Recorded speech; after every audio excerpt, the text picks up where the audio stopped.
Halo, perkenalkan nama gue Aura. Di sini gue ditemenin sama kakak cantik yaitu ada Nur Halijah. Hai. Di sini juga ada Diana. Hai. Di sini kita mau ngebahas tentang kesetaraan gender di politik Indonesia.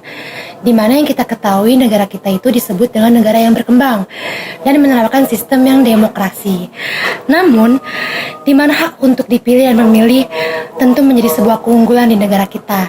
Tetapi yang terjadi saat ini politik kita menjadi suatu hal yang sangat sulit untuk kaum-kaum perempuan.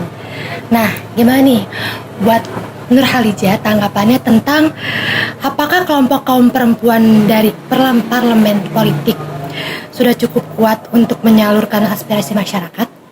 Ya, jadi tuh sebenarnya sejak awal reformasi itu peran kaum wanita dalam dunia politik itu terus digaungkan. Karena tuh kaum perempuan itu tuh sangat semangat untuk menjunjung tinggi emansipasi, yakni untuk menyamaratakan kesempatan setiap orang dalam mengambil kebijakan tanpa memandang gender.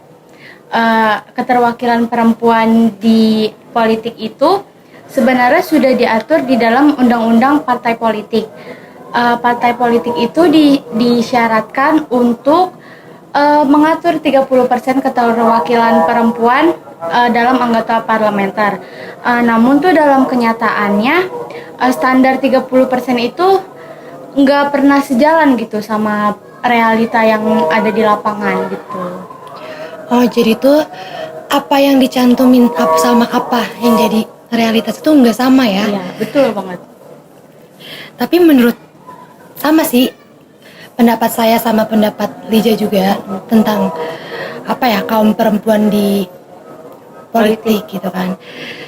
Emang nggak tahu kenapa ya, maksudnya nama perempuan tuh selalu dibawakan gitu, selalu di apa ya nggak Taruh di urutan bawah gitu ya, bukan prioritas gitu. Itu kayak misalkan kurang dianggap ya. kurang dianggap gitu, kayak seakan-akan tuh perempuan tuh nggak punya wawasan tentang politik juga gitu kan. Padahal kan setiap orang, setiap mau cewek mau cowok itu kan boleh siapa saja gitu ya yang mau jadi apa ya anggota dewan, pokoknya yang tentang politik lah ya. Tapi kenapa di Indonesia tuh selalu apa ya kayak seakan tuh kayak Gak ada seimbang ketimpangan gitu ya. Jadi ya bener sih yang tadi bilang Lija, Dibedakan gitu ya, lebih tepatnya kayak antara cowok dan cewek tuh yang lebih diagung-agungkan laki-laki ya, mungkin gitu. seakan-akan tuh laki-laki tuh berhak gitu, nomor satu gitu buat tahu tentang politik di Indonesia. Sebenarnya politik juga kan nggak melulu tentang laki-laki gitu kan. Politik juga kan ya berhak lah ya perempuan gitu kan, kaum perempuan buat menyuarakan haknya juga gitu kan. Jadi ya gimana ya, kayak kurang ya di Indonesia itu ya tentang kesetaraan gender di Lebih politik. banyaknya tuh laki-laki mungkin ya. Kalau perempuan udah deh di dapur aja gitu. Mungkin itu karena stigma orang-orang dulu kali ya. Jadi menganggap perempuan tuh selalu dinomor duakan gitu kan. Kayak gitu.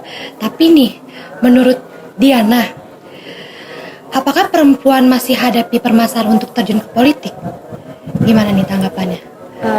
Ya, jadi menurut gue realita tuh menunjukkan keterwakilan perempuan di lembaga DPR Republik Indonesia ini tidak lebih dari 20%. Nah, data di tahun 2019 itu menunjukkan bahwa total anggota dewan dari kaum perempuan sendiri itu di Indonesia hanya sebanyak 114 orang. Di Asia Tenggara, jumlah keterlibatan kaum perempuan di parlemen Indonesia masih tertinggal jauh. Nah, itu kan hal itu dibuktikan dengan semakin berkurangnya kursi parlemen untuk perempuan. Karena kan harusnya pada dasarnya posisi perempuan itu masih dibutuhkan untuk kesejahteraan kaum hawa ya, untuk menyuarakan gitu. Kayak misalnya tentang apa sih, tentang kekeluargaan juga kan diatur dalam undang-undang gitu ya, perempuan ikut andil dalam keluarga. Iya, gitu. malah lebih banyaknya tuh perempuan dalam keluarga tuh yang bekerja lebih banyak perempuan. Kalau semisalkan perempuan ada di anggota parlementer kan setidaknya mereka bisa menyuarakan Aspirasi gitu ya. masyarakat, atau mungkin bisa menyuarakan apa yang ada di hati mereka gitu kan, pasti kan. Gini ya maksudnya. Jadi tuh kalau misalnya perempuan masuk ke dunia politik, dia tuh bisa mewakilkan perempuan-perempuan lain di Iya luar benar, sana gitu iya ya. betul. Paham. Jadi ya sebenarnya kita juga butuh perempuan lah ya, Iya. intinya nggak melulu tentang apa-apa tuh laki-laki gitu kan. Iya. Karena suara juga kan bukan suara laki-laki doang ya kan. Perempuan juga bisa bersuara gitu kan. Kayak tadi yang Aura bilang kalau misalnya dalam politik itu kan semua berhak bersuara gitu, mau cewek mau cowok, seharusnya sih rata ya. Iya. Karena kan kita di sini kan tinggal nggak cowok semua iya, gitu kan. makanya. Bahkan bukannya di negara ini tuh lebih banyak perempuan ya? Iya. Apa namanya? Penduduknya gitu Iya, ya, lebih banyak perempuan betul. gitu. Nah, tapi di Indonesia sendiri anggota parlemennya justru lebih banyak laki-laki ya. Iya, Nah, makanya. itu kayaknya suaranya tuh kurang didengar oleh anggota parlemen gitu kan ya. Iya. Kalau di Indonesia sendiri. Nah, terus nih sekarang, kalau menurut Aura, kenapa keterwakilan kaum perempuan dalam politik di Indonesia itu cuma 30%? Karena menurut hasil survei secara global 30% merupakan angka kritis partisipasi perempuan, di mana itu sangat maksimal gitu. Kalaupun lebih dari 30% sangat diperbolehkan sebenarnya. Tapi alasan kaum perempuan diberi minimum 30% itu karena stigma masyarakatnya yang kurang tentang politik. Yang di mana-mana tuh politik tuh hanya laki-laki saja yang diperbolehkan. Jadi kayak pikiran kolot lah ya bahasa sekarang mah ya gitu. Jadi padahal tuh politik mengatur tentang kebijakan negara dan undang-undang yang menyangkut kaum perempuan juga. Jadi ada sangkut pautannya juga sama perempuan ya kan. Yang tadi benar, yang tadi kata Diana, kata Lija, nggak melulu soal laki-laki gitu kan. Terus berkaitan tentang keluarga juga yang tadi Diana bilang tentang anak atau tentang semacamnya lah ya. Pokoknya undang-undang tuh nggak cuma tentang sanksi, nggak cuma tentang orang yang diberi hukuman atau apa, semua tentang kekeluargaan, tentang apa namanya anak, suami istri, itu tuh ada undang-undangnya. Pokoknya tuh dalam undang-undang itu juga mengatur perempuan gitu ya. Tapi kenapa dalam politik itu perempuan gak diikut sertakan gitu ya? Iya, sebenarnya ya apa ya?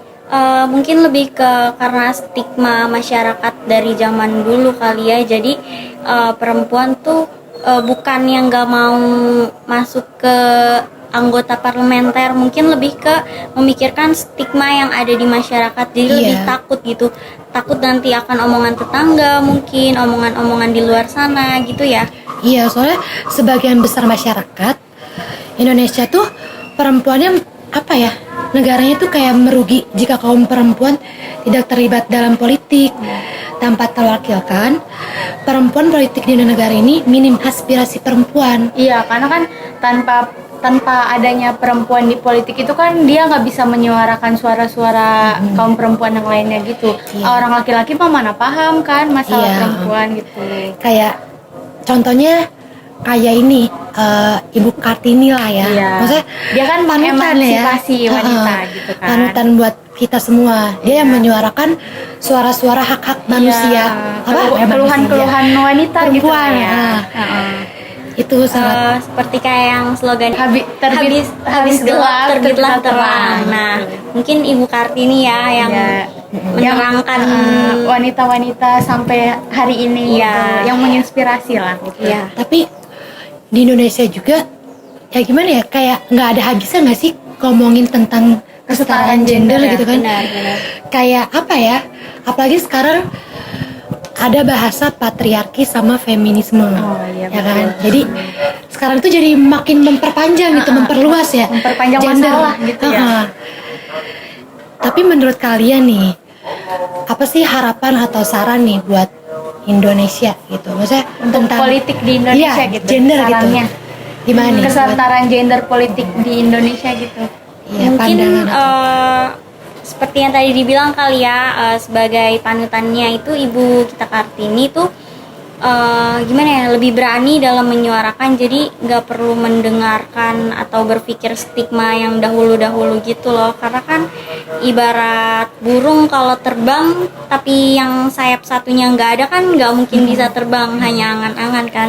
Jadi emang lebih bagusnya tuh ya bersama-sama gitu. Laki dan perempuan seimbang gitu ya. Iya, betul. Biar terbangnya bisa semakin tinggi. Iya, benar-benar. Kalau Liza gimana nih? Ada tambahan atau?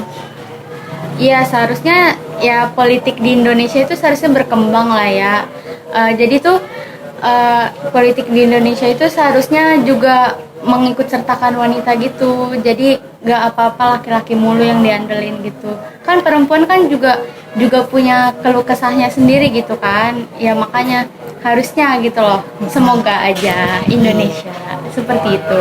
Iya, jadi intinya dari harapan kita bertiga ya, semoga Indonesia ke depannya tuh lebih apa ya, tentang kesetaraan gender tuh lebih adil gitu. Jadi nggak Tidak melulu membeda-bedakan tidak antara membeda-bedakan. perempuan dan laki-laki Kita ya tuh mungkin ya. udah di zaman modern itu tuh seharusnya stigma nenek moyang itu, stigma yang turun menurun itu seharusnya bisa di inilah ya. Nggak mungkin kalau dihilangkan nggak bisa Iya. ya, tapi lebih Berkembang dikurangi gitu loh gitu ya. pikirannya gitu Iya, ya. benar. Iya, jadi semoga aja Indonesia lebih baik ya, nggak sih? Amin. Apalagi politiknya. Amin. Semoga juga buat apa ya, dewan-dewan yang kaum perempuannya juga lebih Mau kali ya turun langsung ke sebagai dewannya gitu Gak ya. usah takut gitu loh ya masuk politik gitu. iya.